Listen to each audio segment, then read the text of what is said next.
As You Are, the podcast. My name is Amanda, and I'm joined by my two friends, Tyler and Stephanie. We are a trio of coaches coming together to explore life's biggest topics. Each episode, we hold true to our name, Come As You Are, by showing up and going live.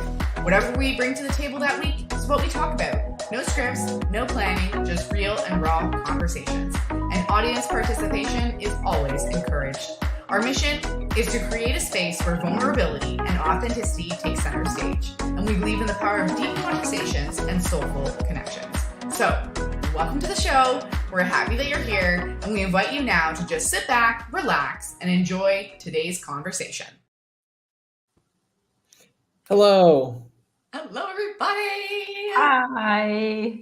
I just have to share, as like the intro was going, it still tickles me like deeply that we go live, you know, and that we have like a little like actual flow of like, okay, how do we start the show? And we queue up the intro and all of these types of things. Like it really, really still tickles me that we're doing that. And I get the most like burst of serotonin, and it's pure joy. Feelings mutual. How is everyone? It's been like two weeks since we've connected. Like, how is everyone? I feel like I haven't seen y'all in forever. It does feel like forever. And oh my goodness, life is just happening. It's just happening. I really feel like, and I am really trying to like, and I know we've had conversations about this before, and this like holding space for just the being of such that is life, right? Yesterday, was it yesterday, the day before? I think it was yesterday. I don't even know what day of week it is. That's how my week is going. I read, I started book club, and so I'm like really, I don't know, I love reading. I've always loved reading. I read a lot, but I don't know what's gotten into me. But yesterday I read a 200-page book, like start to finish. I just like, yeah, I don't know. I've also been trying to practice my speed reading. That's something I've been working on. So like, this is great practice. And I just kept going and going and going and going. And it was all around this idea of exactly that, right? The art of letting go, if you guys have read that book before. And it's all about this idea of the doing versus the being and how important it is for us to be in just our being. So I've really been spending so much time there. That sounds so nice. And I think that, first of all, how on topic is this with everything that I'm going through in my life right now also at the moment. But I mean, with the two of you, I am no longer surprised. Like every time one of you starts to share about anything, I'm like, yeah, I'm there too. We're like so beautifully in sync all the time. I love this. I think letting go has been my whole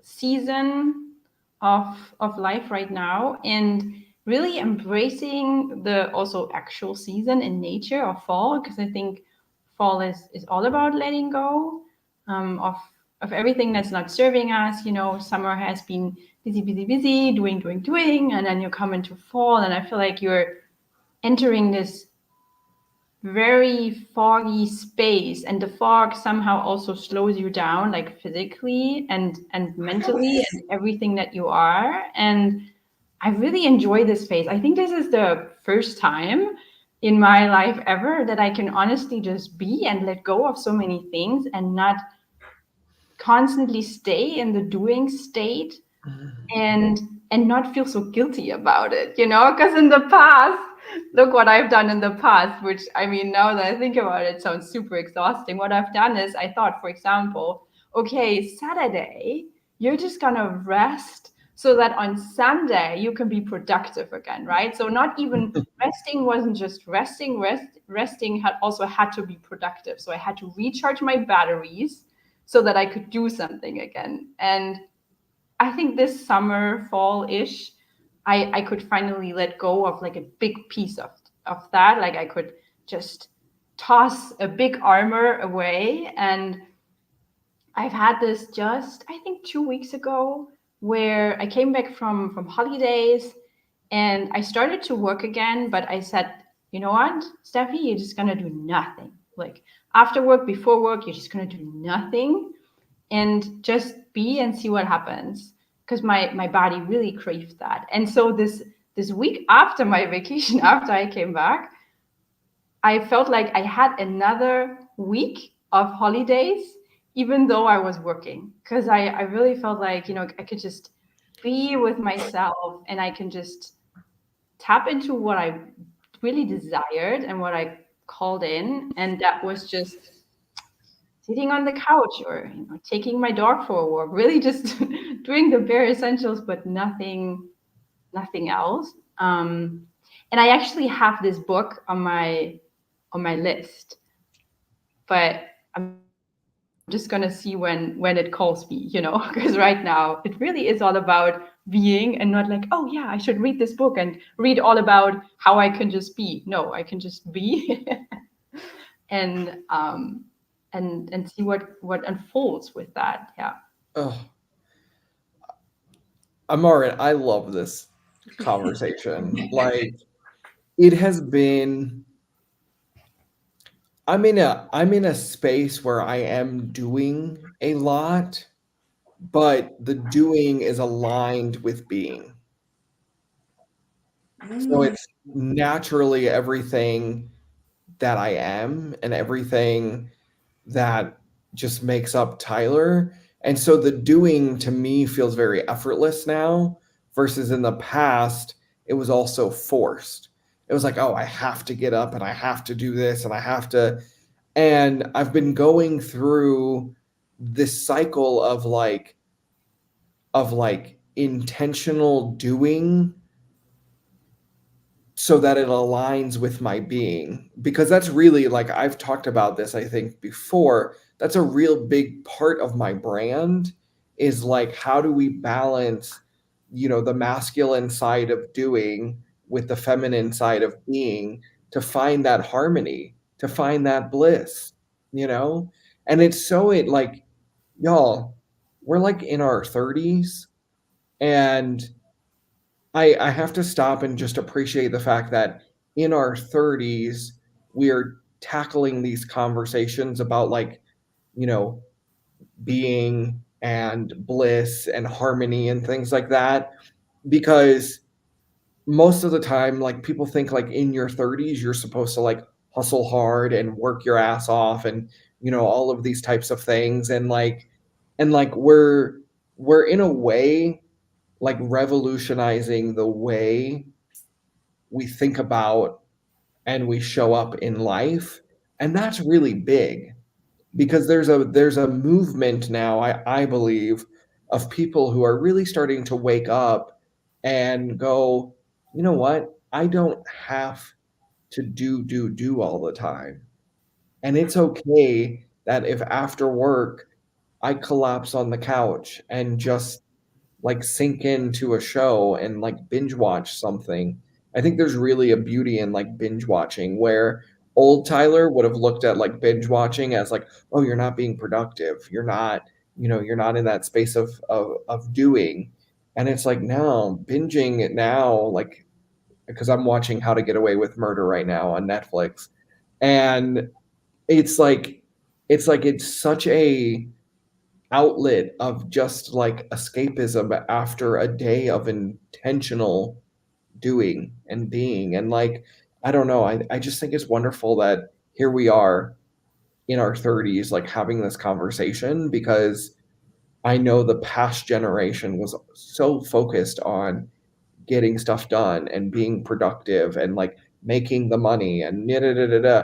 And I just had this conversation with a friend of mine. We were talking about retirement, and I think retirement is like the biggest trap that people fall into, at least in the States, because it's like they work their entire lives away to then get to a place of retirement, and then they're too old to actually go enjoy the retirement. Versus now, I think there's a younger group of us that are starting to recognize, hey, we can have both. We can have like a sense of retirement here in our 30s by, you know, not focusing so much on the doing and just really being present and experiencing life. And I think that's beautiful. Yeah, and I love that you mentioned intention, because I do think there is some forms of this binge watching that may not be as healthy, right? But when the intention is, this is kind of like the unwind time, this is the time to just chill out, this is like what brings me joy, right? But I think sometimes we can get caught up in the trap, whether it's, using those things to distract ourselves or to procrastinate. And so I think when we have an intention around it, I think that's what kind of changes it. Do you know what I mean? Because I can see in situations where maybe it wasn't as intentional, or I'm also going to bring in our favorite conversation of social media. Because that's something that we also do, like, use to procrastinate, or we numb and we just like, scroll, or we like, oh, look, she's got that, or oh, look what he's doing, or and it's all about that comparing. And that, I think, that it's the mindless part of it. I think when we're mindful, then it's different. Even all the things that we look at as, maybe the binge watching, the scrolling social media, if there's intention behind it, if you're mindful about it, I don't know, is it really that bad? Big question. Right? I feel like it's a different conversation than we normally have around social media, but I'm just going to put it out there. I also want to throw in another aspect of all of this, and that is the part where we feel ourselves and we feel alive versus numbing, being unintentional. Ooh, yeah. It's very different. What you described, Tyler, when you say, I've had this day of doing the things I love doing, and to unwind or to go out of my head at the end of the day, I'm just gonna watch something on Netflix. That's very different than someone who is in a job they don't like. So they're just, going through their day to day and going through life a bit mindlessly, and then using Netflix or anything else that you can binge or overconsume as an escape method. And it's gonna feel different. Like someone else who's gonna sit and watch Netflix at the end of the day for 3 hours, who's using it as a method to escape, will have a very different experience with Netflix. It's like this addiction, this, oh, I have to. What I think what you were describing, Tyler, it's like a choice of how do I replenish? How do I now, at the end of the day, kind of switch off, basically? And you could Netflix, but maybe another day you feel like you want to go for a walk, or you want to do something with your kid, or whatever it is. But when we are in this more mindless phase, then I think it's not a choice. We're just doing this as a coping mechanism. And then I think it's what you described, Amanda. It's a bit unhealthy. And I can definitely say I have been in both shoes. I am very familiar with using YouTube or food or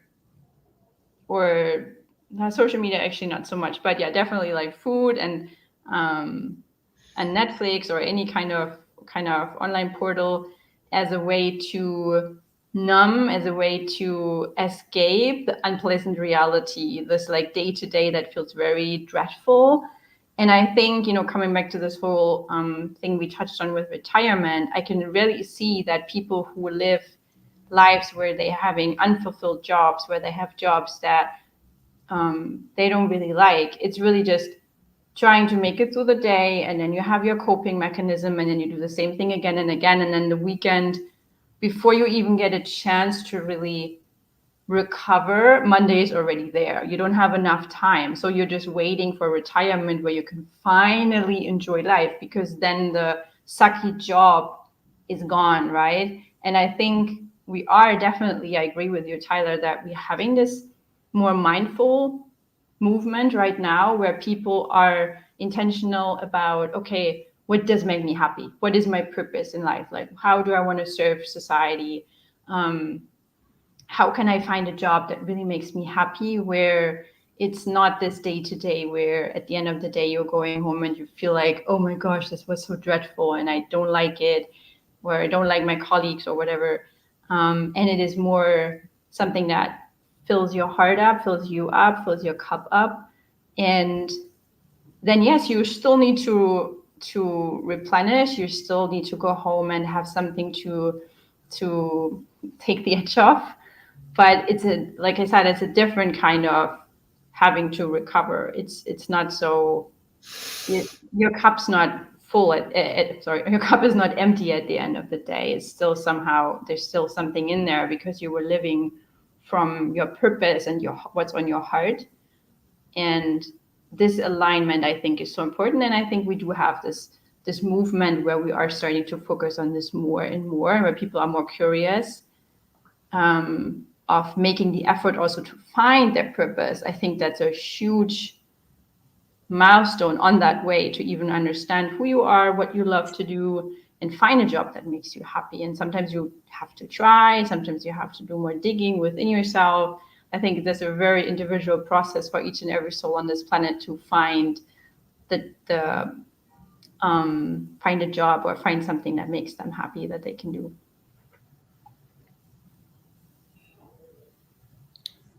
I'm like really deep in thought, and I realized that because I haven't like moved at all.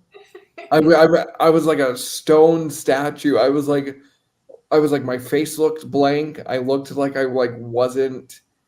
I mean, I was like super here, but not. Yeah, I realized I was like I didn't move that entire time that you were talking, Stephanie, and it was because I was just so deeply thinking about this. And this conversation about social media is interesting because, as most of you know, like we don't necessarily, the three of us, we don't necessarily love social media.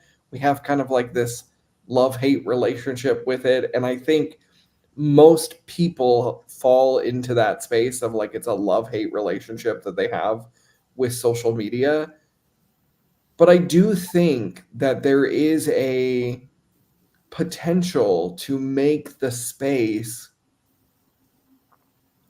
more valuable, more enriching, more, and I was just thinking as we were as you were both talking, I was kind of thinking about, like, if I was to categorize social media content, there's like the completely numb out content, which for me is like watching people mix paint or, fill up water balloons or, like just like the stuff that you're like, why am I watching this?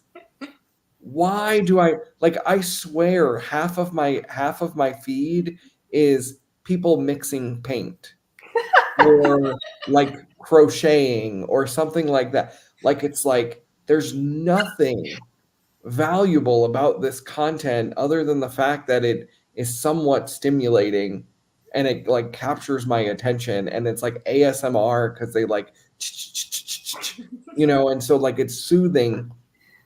There's no value to that, but sometimes I need a little dose of that type of content because it's just like I had a tough client, or I had it was like a really long afternoon, and I just, need to completely unplug and completely zone out. And I used to think zoning out was like the worst thing, and I think there's so many like motivational speakers out there, and different types of um influencers, like the speaking influencers who are like if you, you know, throw your life away on social media, like, you're like, they try to shame you for it. And I'm sitting here looking at it and I'm like, there's three really distinct like types of social media posts that I particularly kind of fall into. One is the completely numb out, like, this is ridiculous content. I don't even know why I'm watching it, but it's just soothing me.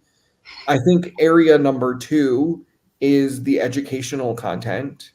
It's like, what am I consuming that actually, you know, interests me? Like right now I've been watching a ton of videos on social media and how the algorithm works and things like that, because truthfully, I'm just fascinated by the subject. And so, you know, I land in this educational space every once in a while, and then I land in the inspirational space, which is where, you know, I get all of the motivation and the cheerleading and like the you can do it too type of content.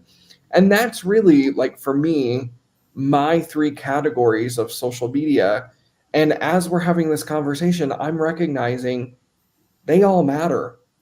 They are all valuable in their own unique ways. And I was just like, it was like almost like a release of shame here of like, I can watch the paint mixing videos and not feel guilty because it is actually providing me what I need in that moment.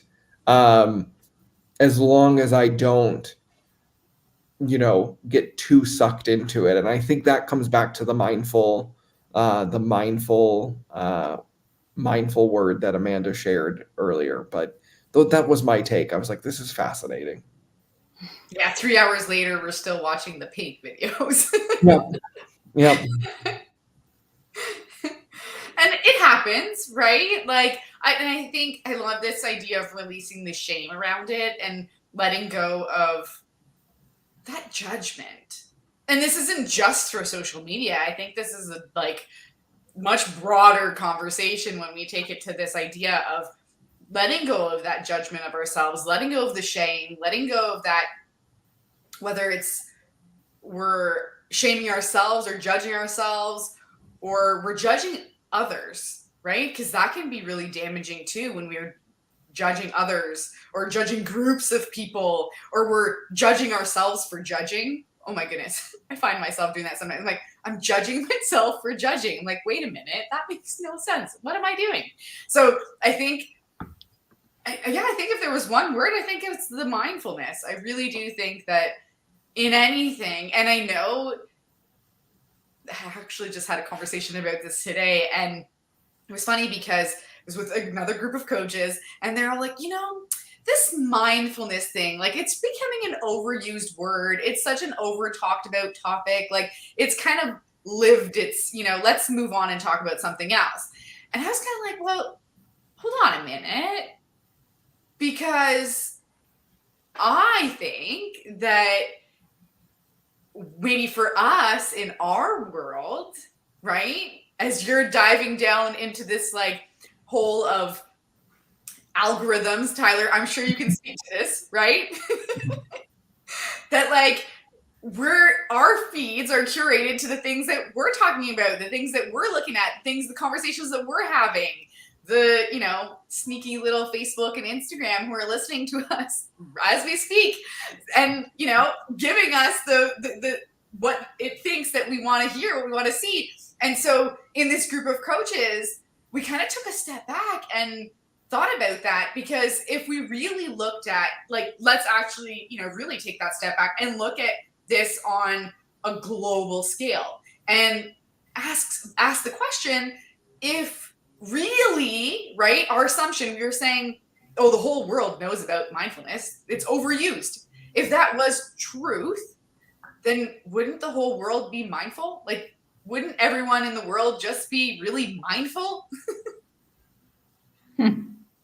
I can answer that. Please do. Because that was our conversation this morning. And I was just like, oh, wow, that's so interesting how we get like almost narrow-mindedly thinking, oh, well, because this is the way I think, this is the way all my friends think. I surround myself by like-minded people. We all talk about similar things. We have similar interests. everyone in the world must think this way. Everybody in the world must be this way. It's not actually true. Everybody's different. Yeah, I think that's a very good point. I really like that question. I think there's two things for me that were coming up right away. So first of all, that maybe not actually three things. So first of all, maybe not everyone has the same kind of relationship with the word mindfulness. I, for example, also don't like that word. For me, it's too theoretical. But when you talk about, intentional living and feeling like tapping into your aliveness, like that stuff, that's also at the end of the day just means being mindful, right? It's just synonyms. But for me, these other terms and words just feel closer to my heart. So I like to use those. So I think that's one thing. And then another thing is that um, when we share about this, I mean, there's a huge gap between what we all know and what we all do. So even if you were to go around the world, let's say you have the resources, you go around the world and you educate every single soul on this planet on the topic of mindfulness, so they have the tools and everything, would they still do it? We as coaches know probably not. Probably only a teeny tiny part of people would actually be able and would actively implement this and do it. So even us here, right, we all sort of share to a certain extent that we can have mindless moments in a day. We can, and we are all coming from backgrounds where to in some area of our lives we were not very mindful, and I think through coaching this helped us a lot to get to a place where we are living very intentional right now. And so it's also a journey, and from my own journey, I can say how difficult that path also can be. And it's not oh, I'm going to this webinar on mindfulness and then all of a sudden I will live a mindful life for forever. That's not how it works, right? It's a very integrative process, and it takes effort. And it's, I think, one of those things that we can work on for the rest of our lives, not in an exhaustive way, but in a way that it will always be new to us whenever we also further develop. And there was a third thing I wanted to mention. I forgot about that one. Anyway, it will come to me again. But I think that's, at the end of the day, I think the most important point is that we're not doing what we're knowing, and this gap, that's why we are all not doing it yet. And I think we still need to push that movement of mindfulness. I think it's really important. Well, and I think this transitions back to kind of the beginning of the conversation when we were talking about like the trap of retirement. And a lot of people go through their entire lives or their entire working careers just mindlessly, doing the job and waking up and going to work and coming home, and and they think like, oh, okay, well, this is just how life has to be. And then I get to retirement, and then I get to, like, do all the things that I want to do. And like, that's like the freedom is retirement. And I think if we look at a majority of people, that's kind of how they show up in the world. They show up and they go, I'm just gonna like go through life and like work the job and do the things because like that's what I've been told to do. And this idea of being mindful or being intentional, or I'll add another word to our list here, being conscious. Any one of those words you can use, and they all interchangeably pretty much mean the exact same thing. It's the awareness of our actions. And are our actions in true alignment with what makes us happy and what brings us joy now, not in retirement, not when we reach a certain age, but it's a practice of now. And I think this bigger bringing this all, I mean, like looking at this all together here, it's like this bigger practice of being mindful in the moment, you know, and learning. And this is a discipline that doesn't just get developed after you download, like the Calm app, or you watch a YouTube video on mindfulness, or you attend the webinar. As Stephanie was saying, like this doesn't just happen because it's like, oh, you've got the now you've got the knowledge on how to do this. No, it is a daily discipline. It is to me, I think, the heart of why we are here is to be as mindful, as intentional, as conscious as we can possibly be, and really working towards that greater vision of authentic alignment in ourselves, you know? And like when I think about this, I get really excited because I think about this idea of authentic alignment and what that means for every single individual.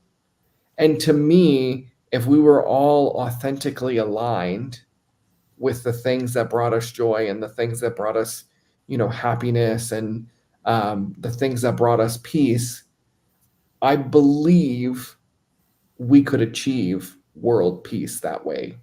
I believe that there would be a harmonious balance. I'm making a wild statement here, but I do believe that there would be a universal kind of harmonious balance in the world if, instead of focusing on other people and things around you, we put the focus on ourselves and got aligned with like what it is that works for us and is best for us. And then, recognizing that individuality, recognizing the uniqueness of every single person, that would become universal. We would understand that every single person on this planet is different, and that's okay. And we would celebrate it, and we would celebrate the differences instead of trying to divide the differences.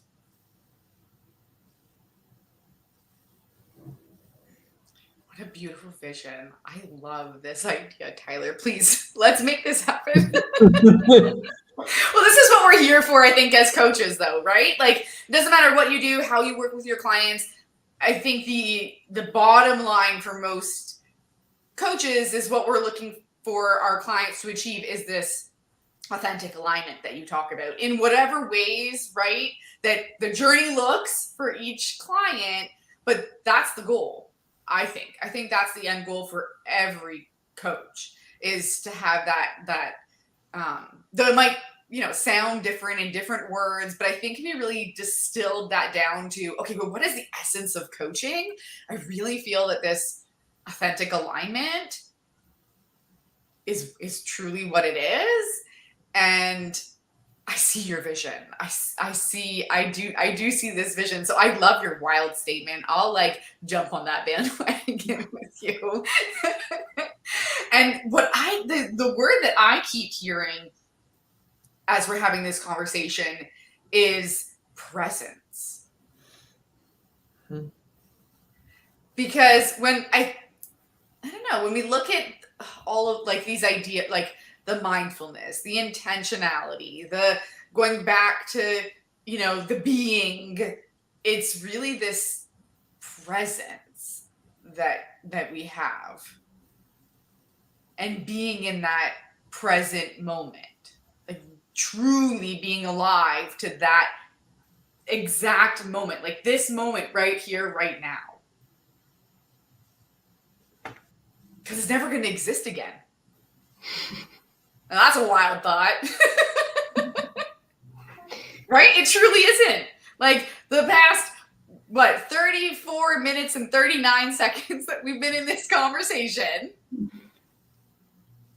Like, they're incredible, but this is what they are. Like, and I think as we're having this conversation, I'm also drawn to say that in us having these conversations and us creating this space on the internet as we talk about social media and things that we can look at, I really think these types of conversation raise that awareness. It raises that consciousness.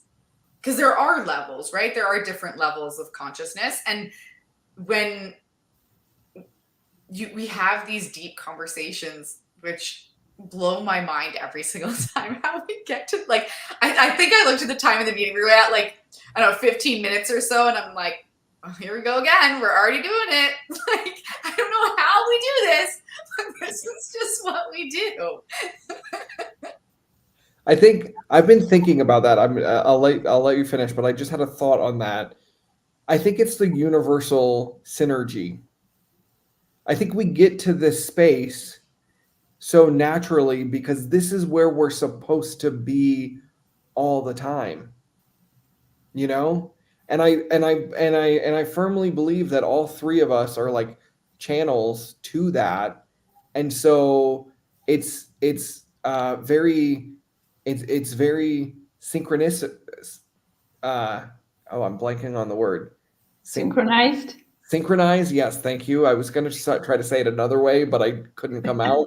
But it's very synchronized. There's that harmony between the three of us that allows us to tap into that, you know, to that universal truth is what I'm going to call it. But I think that's why we go there so easily, is because we are all three of us are conduits of, that universal truth, and so it comes through us, and it's a gift if we really think about it.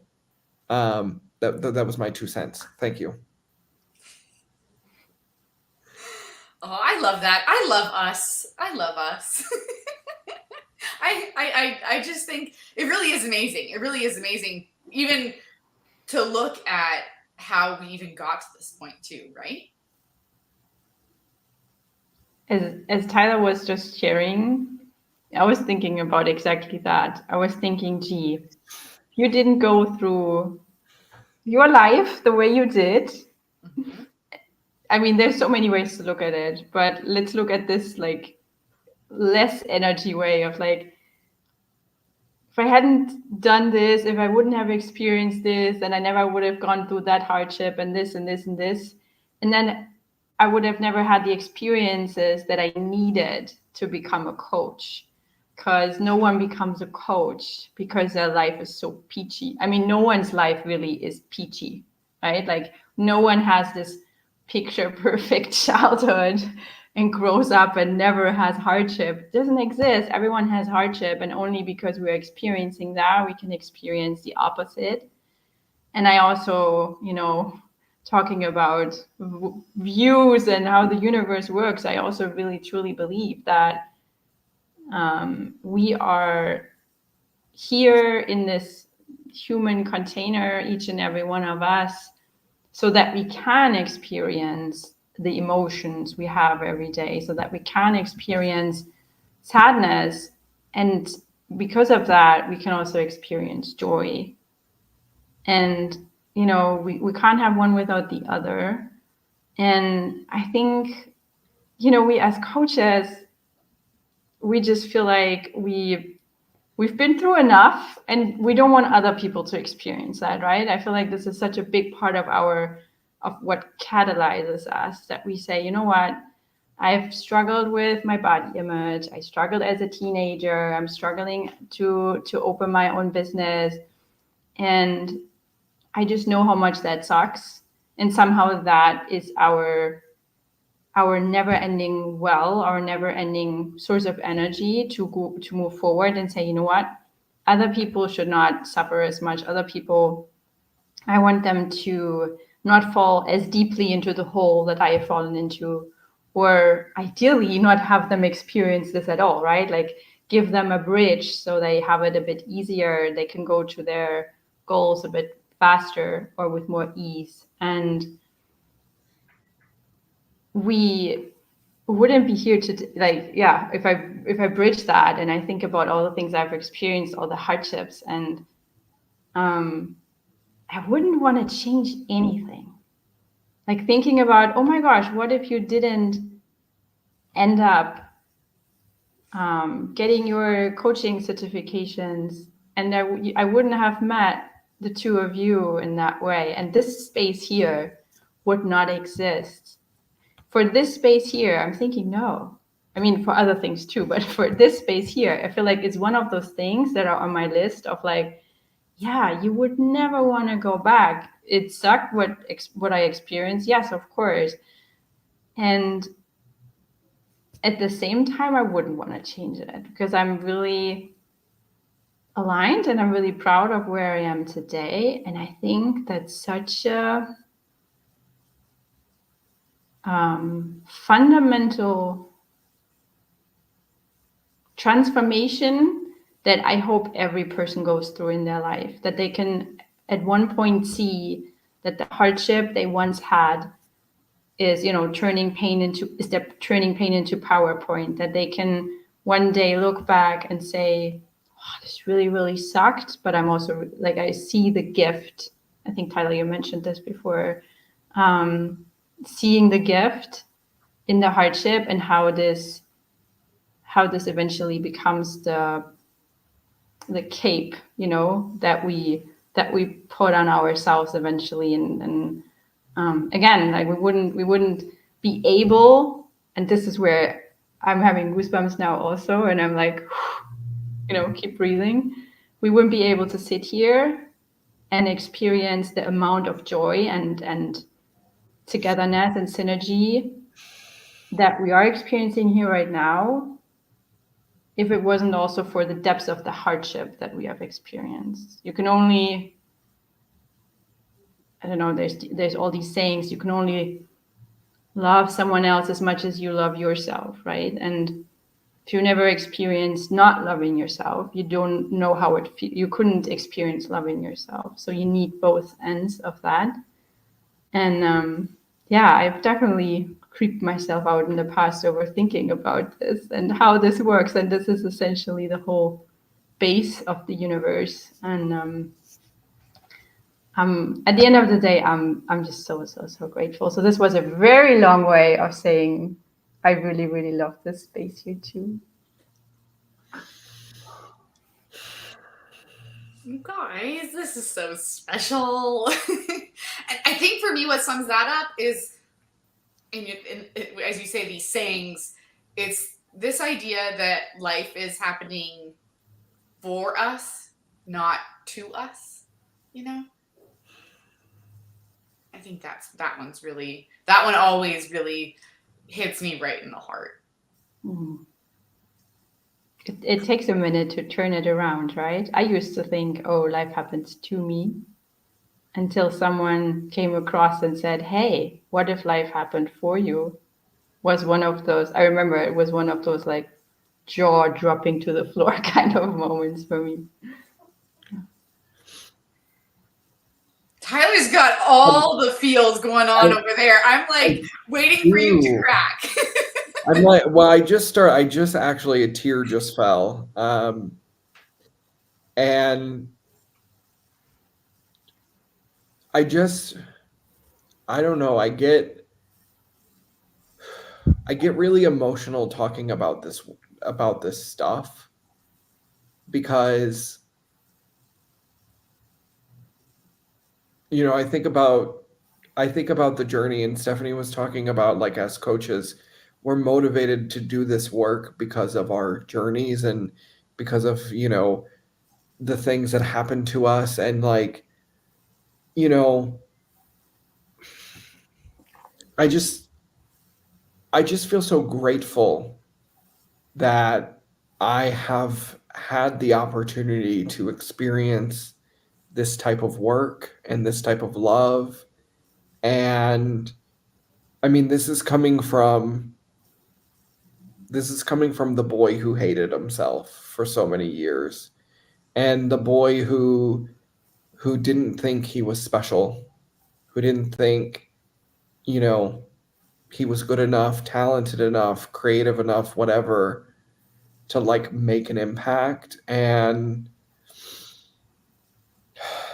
I just want to let everyone know that, like, there is potential inside of you, and there is purpose for your life and purpose for how you get up and show up in the world. And,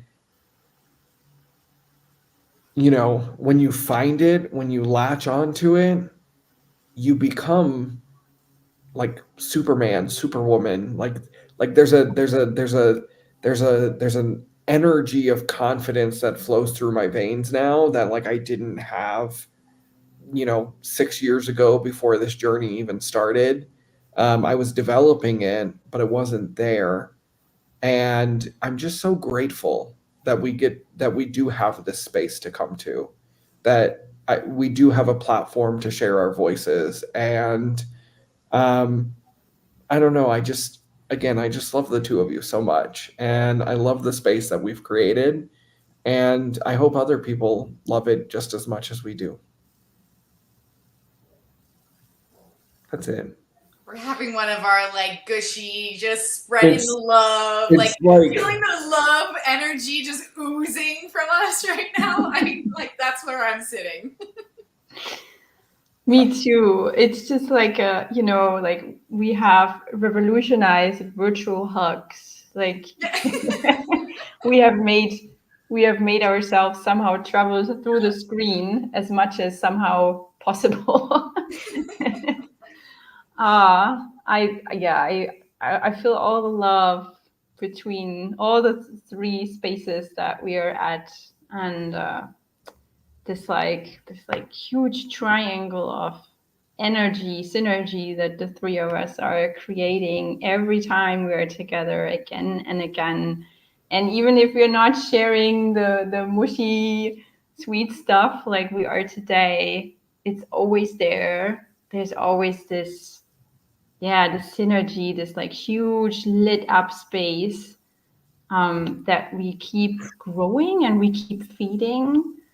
And I can just reiterate that I hope that other people will find this too, and will see this too, and will feel it too, and will join us in our, I guess we are kind of like, you know, a revolution of mindfulness, of, you know, because we are here, we are present, we are very much aware of each other. And I think today we are really walking our talk, actually. What is it? Is it walking our talk? Yeah, walking our talk.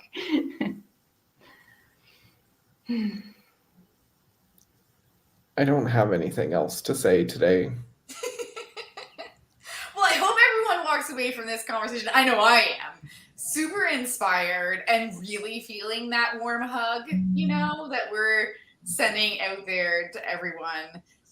Whether you're watching in this moment or not, or in the future, know that that loving energy is there for you, from us to you. But I also want to say from you to yourself, because I think that is just so much more powerful. So sending everybody all the love. Thank you all so much for being here with us. Thank you, Tyler and Stephanie, for being so amazing and creating this space together. I'm even little hearts here too. There we go. Now you can. And whoosh. Thanks so much, everybody. Until Thank next you, time. everyone. Bye. Bye, y'all. Bye. See you next time. Thank you for listening to Come As You Are, the podcast. You can follow the show on Instagram at Kaya the Podcast and on YouTube and Facebook by searching Kaya the Podcast. If you haven't already done so, please help us keep the conversation going by subscribing, rating, reviewing, and sharing this podcast. And be sure to join us next time for another deep conversation.